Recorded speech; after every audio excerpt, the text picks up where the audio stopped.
এখন শনিবারের রাত 1:45, 1:45 বাজে।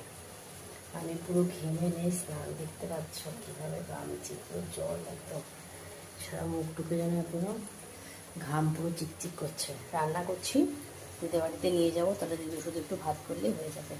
মেয়ের বায়না, সে যাবে। চলো, মায়ের মামা বাড়ি যাবে বলে কথা।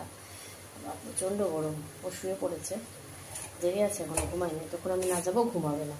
তো দেখো আমি এখন কী রান্না করছি।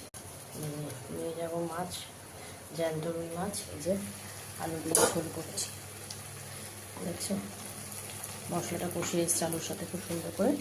এবার আমি কেটেলে করা গরম জলটা এর মধ্যে দিয়ে দেবো।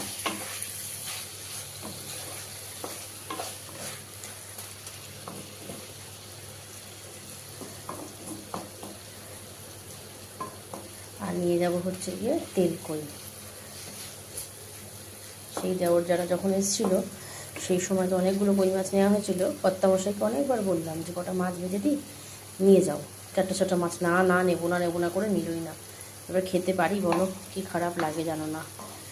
তো যাই হোক, দুঃখ কষ্ট সব উপেক্ষা করে এই জলটা নিয়ে আসি। কেটেলটা, জলটা গরম হয়ে গেছে, জলটা ফুটতে দিয়ে এবার আমি ঢুকে পড়বো এসির মধ্যে।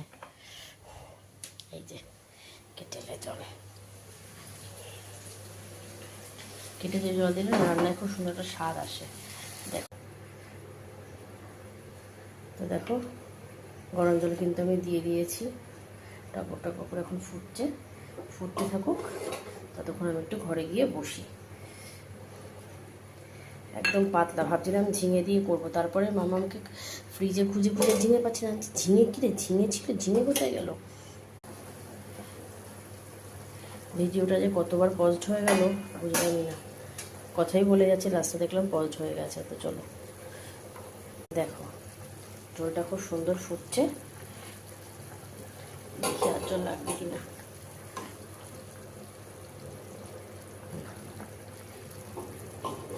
আলু সেদ্ধ তো আর একটু লাগবে, এটুকু জল দিয়ে দিই। অল্প একটুই ছিল না, পুরো জল দিয়ে দিলাম, সুন্দর করে ফুটে যাক। দিদার বাড়ি যাবো বলে কথা, সেই আনন্দ, তাই না বলো? মাম্মাম ঘুমিয়ে গেছে, নাক ডাকছে, আর ভিডিও পটাক পটাক করে পোস্ট হয়ে যাচ্ছে। আমি তাকাচ্ছিও না, তারপর দেখছি সময় বন্ধ হয়ে গেল। কী হলো? যাই হোক, এই যে মাছের মাথা দিয়ে ডাল করেছি, দেখো ঠান্ডা করতে দিয়েছি।